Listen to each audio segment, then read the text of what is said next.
નમસ્કાર. ધોરણ 7 પ્રકરણ નંબર 5 રેખા અને ખૂણા, જેમાં આપણે જોઈશું સ્વાધ્યાય 5.1 નો પ્રશ્ન નંબર 9 થી પ્રશ્ન નંબર 11 સુધી. તો શરૂઆત કરીએ પ્રશ્ન નંબર 9 થી. બાજુની આકૃતિમાં આપણને પૂછેલું છે કે પહેલું એમાં અહીંયા જે આકૃતિ આપેલી છે એમાં ખૂણાઓ આપેલા છે. એના આધારે આપણને પ્રશ્ન પૂછેલો છે કે ખૂણો 1 અને ખૂણો 2 આસન કોણ છે. તો આસન કોણ કોને કહેવાય તેના વિશે આપણે શીખી ગયા છીએ. અહીં આપણે એકવાર જોઈ લઈએ આસન કોણ. તો આસન કોણ કોને કહેવાય? આ એક ખૂણો દોરેલો છે, તો એમાં આ ખૂણો 1 અને આ ખૂણો 2 આસન કોણ છે, બરાબર. તો આસન કોણ છે તો એના માટે કઈ કઈ શરતો છે? પહેલું તો આ આપણે નામ આપી દઈએ A B C અને આ છે D, બરાબર. તો ખૂણો 1 અને ખૂણો 2 એમાં એક છે શિરોબિંદુ સામાન્ય છે. આસન કોણ માટે શું છે? તો શિરોબિંદુ સમાન, બરાબર. પછી એક ભુજ પણ કેવી છે? સમાન. આ જે ખૂણો છે અને આ જે ખૂણો છે એના વચ્ચે એક ભુજ કેવી છે? સામાન્ય છે. તો આસન કોણ કોને કહેવાય? કે જેનો એક શિરોબિંદુ સામાન્ય હોય, એક ભુજ સામાન્ય હોય અને આ બંને ખૂણા કેવા હોય? અલગ હોય. બંને ખૂણા અલગ હોય. તો આટલી વસ્તુ હોય તો એને આપણે શું કહીશું? આસન કોણ. આ ખાસ ધ્યાન રાખજો. તો આ ખૂણો 1 અને ખૂણો 2 આસન કોણ છે કે નહીં તે આપણે ચકાસવાનું છે. બીજું શું છે? રેખિક જોડ. તો રેખિક જોડ કોને કહેવાય એના વિશે આપણે અહીં માહિતી મેળવી લઈએ. તો રેખિક જોડ અહીં આપણે જોઈ લઈએ. રેખિક જોડ તો એ પણ એક શું છે? આસન કોણ છે. પરંતુ રેખિક જોડ એટલે ખબર પડી જાય કે એક રેખા હોય અને તેના પર એક કિરણ આવેલી હોય, એનાથી બનતો ખૂણો એટલે આ ખૂણો 1 અને ખૂણો આ 2 એ શું છે? રેખિક જોડના ખૂણા. તો રેખિક જોડ માટે શું છે? રેખિક જોડના જે ખૂણા છે તે એક આસન કોણ છે જેની એક બાજુ આ જે છે તે પરસ્પર કેવા કિરણો હોય? વિરુદ્ધ કિરણો હોય. અને આ બે ખૂણાનો સરવાળો કેટલો થાય? 180 અંશ થાય. રેખિક જોડના ખૂણા એ પાછળ શું હોય છે? પૂરક કોણ હોય છે, બરાબર. આટલું રેખિક જોડ માટે યાદ રાખવાનું. અને 1 અને 2 આ બે આપણે જોઈએ તો કેટલો વર્તુળ બને છે? અર્ધ વર્તુળ બને છે, બરાબર. એટલે 180 અંશનો ખૂણો બને છે. તો રેખિક જોડ માટે આટલું જરૂરી છે. હવે અભિકોણ જોઈએ. તો અભિકોણ એટલે શું? આપણે અંગ્રેજી મૂળાક્ષર x યાદ રાખવાનું. તો બે રેખા એકબીજાને છેદે તો એના જે સામસામેના ખૂણા હોય તેને આપણે શું કહીશું? અભિકોણ. એટલે સામસામેના ખૂણા, બરાબર. અને અભિકોણ કેવા હોય છે? એકરૂપ હોય છે. એટલું યાદ રાખજો. આટલા પછી આપણે આ બધી ખાલી આ જે પ્રશ્ન છે તેના જવાબ આપી શકીશું. હવે જોઈએ ખૂણો 1 અને ખૂણો 2 આસન કોણ છે. ચાલો, તો ખૂણો આ છે ખૂણો 1 અને આ છે ખૂણો 2 એ આસન કોણ છે કે નહીં તે આપણે કહેવાનું છે.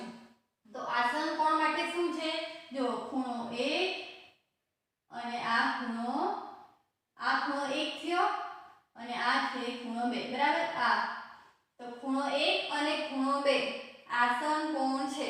તો ખૂણો 1 છે તે AOC, આ A છે ખૂણો 1 અને ખૂણો 2 છે COE એ આસન કોણ છે. તો હા, બરાબર.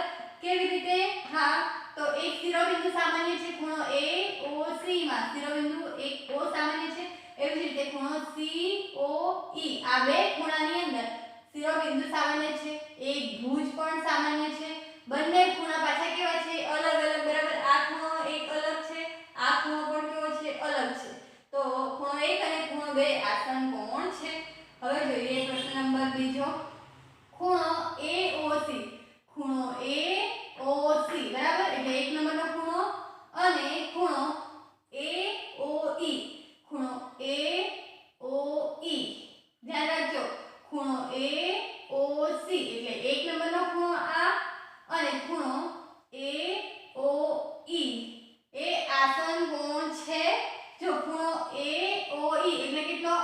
ખૂણો અને ખૂણો આ એક, તો પહેલું તો જોઈએ તો શિરોબિંદુ તો સામાન્ય છે બરાબર, અને એક ભુજ પણ સામાન્ય છે, પરંતુ ખૂણો AO અને E એની અંદર જ આ જે ખૂણો છે આખો એની અંદર જ ખૂણો 1 આવેલો છે બરાબર। તો આસન કોણ એટલે શું? આ બંને ખૂણા કેવા હોવા જોઈએ? અલગ, પરંતુ ખૂણા 1 નો જ ભાગ છે ખૂણો આ AO, ખૂણો AOE નો જ ભાગ છે ખૂણો AOC બરાબર।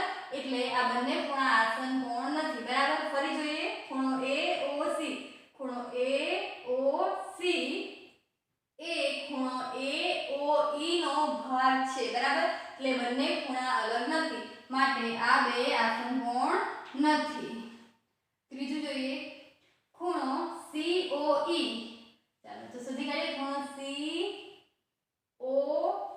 એટલે 2 નંબરનો ખૂણો, અને ખૂણો EOD આ ખૂણો આ અને ખૂણો આ બરાબર।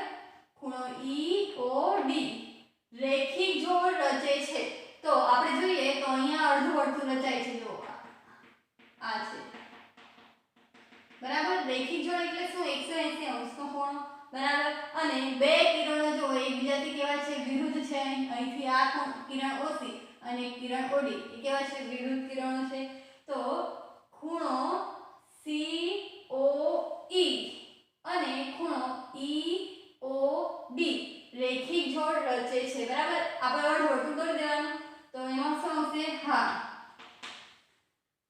ચોથું જોઈએ ખૂણો BOD અને ખૂણો DOA પૂરક કોણ રચે છે, તો પૂરક કોણ એટલે શું? કેટલા અંશનો ખૂણો? બે ખૂણાના માપનો સરવાળો કેટલો થાય? 180। તો આપણે જોઈએ ખૂણો B આ છે O, ખૂણો BOD અને ખૂણો DOA કેટલો થાય? આ જો આ એટલો બરાબર, આ પણ અર્ધ વર્તુળ થયું। તો એ પૂરક કોણ રચે છે, કેમ કે પૂરક કોણનો સરવાળો કેટલો થાય? 180 અંશ, તો આ બે ખૂણાનો સરવાળો કેટલો થાય? 180। આ જો 90 અંશનો ખૂણો છે અને આ પણ કેટલો છે? 90 અંશનો ખૂણો, એટલે પૂરક કોણ રચે છે, તેમાં શું આવશે? હા। 5 નંબરનો પ્રશ્ન જોઈએ ખૂણો 1 અને ખૂણો 4 અભિકોણ છે, તો આ ખૂણો 1 અભિકોણ એટલે શું? આપણે કીધું સામસામેના ખૂણા, અને સામસામેના ખૂણા કેવા હોય? એકરૂપ। તો આ ખૂણો 1 છે અને આ ખૂણો 4, તો એનો કેવો? આ બે રેખા છે બરાબર, આ 1 અને આ 2, એનો ખૂણો આ 1 અને આ ખૂણો 2, તો એ કેવા છે? સામસામેના ખૂણા છે, તો એ અભિકોણ છે। ખૂણો 1 અને ખૂણો 4 અભિકોણ છે। હવે જો ખૂણો 5 નો અભિકોણ કયો છે, તો આ છે ખૂણો 5 બરાબર, આ છે ખૂણો 5, એનો અભિકોણ કયો થશે? કે આના જેટલો જ થવાનો। તો હવે જોઈએ તો એની અંદર બે ખૂણા છે, તો ખૂણો 2 અને ખૂણો 3 એ શું થશે? એનો અભિકોણ થશે। તો ખૂણા 5 નો અભિકોણ ખૂણો 2 વત્તા ખૂણો 3 થશે, બેનો સરવાળો। હવે જોઈએ પ્રશ્ન નંબર 10, નીચેની આકૃતિ પરથી માંગેલા ખૂણાની જોડ દર્શાવો। અહીં આપણને એક આકૃતિ આપેલી છે, એમાં આપણે પહેલું છે અભિકોણની જોડ અને રેખિક જોડ દર્શાવવાની છે। તો અભિકોણ તો આપણે શીખી જ ગયા, અહીંયા લખેલું છે અભિકોણ એટલે આપણે x યાદ રાખવાનું, અંગ્રેજી મૂળાક્ષર x, બે રેખા એકબીજાને છેદે તો જે સામસામેના ખૂણા બને તેને આપણે શું કહીશું? અભિકોણને। અભિકોણ એકરૂપ હોય છે એટલે કે કેવા હોય છે? સમાન હોય છે। તો પહેલા આપણે અભિકોણની જોડ બનાવી દઈએ। હવે એક રેખા આ છે બરાબર, અને બીજી રેખા આ છે, આ બે રેખા એકબીજાને છેદે બરાબર, અહીંયા છેદે છે, તો આ ખૂણો જેટલો છે એટલો ખૂણો આ થશે, આ સામસામેના ખૂણા થશે, તો ખૂણો 1 અને ખૂણો 4 એ અભિકોણની જોડ થઈ બરાબર, આ અને આ। એવી જ રીતે આ ખૂણો 5 છે, એની સામેનો ખૂણો કયો થશે? આ 2 અને 3 બરાબર, એના જેટલો જ છે, તો ખૂણા 5 અને ખૂણો 2 વત્તા ખૂણો 3 એ શું થશે? અભિકોણની જોડ થશે। હવે એમાં જોઈએ રેખિક જોડ, તો રેખિક જોડ એટલે શું? એવો આસન કોણ આપણે જોઈ ગયા બરાબર, આ રીતે એવો આસન કોણ છે કે જેની સામસામેની બાજુ કેવી છે એ સામસામેના કિરણો એકબીજાથી કેવા હોય છે પરસ્પર વિરુદ્ધ કિરણો હોય બરાબર તો એને આપણે કહીશું રેખિક જોડ રેખિક જોડ એ શું હોય છે પૂરક કોણ હોય છે જેનો સરવાળો કેટલો હોય 180 અંશ તો આપણે આમાં રેખિક જોડ દર્શાવવાની છે તો આ છે રેખા એને આપણે આ અર્ધવર્તુળ દર્શાવી દઈએ તો પહેલી જોડ તો મળી ગઈ ખૂણો 1 અને ખૂણો 5 રેખિક જોડ ખૂણો 1 અને ખૂણો 5 બીજી જોડ શોધીએ અર્ધવર્તુળ બનાવવાનું તો એક અર્ધવર્તુળ આ બનશે ખૂણો 1 અને ખૂણો 2 અને 3 ખૂણો 1 અને ખૂણો 2 વત્તા 3 હજુ આપણને મળશે ત્રીજી જોડ શોધી કાઢીએ આપણે આ પણ એક જોડ થવાની આ અર્ધવર્તુળ તો ખૂણો 4 અને ખૂણો 2 વત્તા 3 એ પણ શું થવાની રેખિક જોડ થવાની એવી જ રીતે આપણને ચોથી જોડ મળશે 4 અને 5 આ અર્ધવર્તુળ અહીંયા બનશે તો 4 અને 5 ખૂણો 4 અને ખૂણો 5 એ રેખિક જોડ છે હવે આપણે જોઈએ પ્રશ્ન નંબર 11 બાજુમાં આપેલી આકૃતિમાં ખૂણો 1 અને ખૂણા 2 નો આસન કોણ છે કારણ આપો આપણને કીધેલું છે અહીં જે આકૃતિ આપેલી છે એમાં ખૂણો 1 અને ખૂણો 2 એ આસન કોણ છે કે નહીં તેનું આપણે કારણ આપવાનું છે તો આસન કોણ કોને કહેવાય તો આપણે જોઈ ગયા કે શિરોબિંદુ સામાન્ય હોય ભુજ સામાન્ય હોય અને બંને ખૂણા કેવા હોય અલગ હોય તો અહીં બંને ખૂણા અલગ છે બરાબર પણ આપણે જોઈએ તો એના શિરોબિંદુ કેવા છે અલગ અલગ આ જે ખૂણો 1 છે એનો શિરોબિંદુ આ થશે ખૂણા 2 નો શિરોબિંદુ આ થશે તો ખૂણો 1 અને ખૂણો 2 એ આસન કોણ થશે નહીં લખી દઈએ ખૂણો 1 અને ખૂણો 2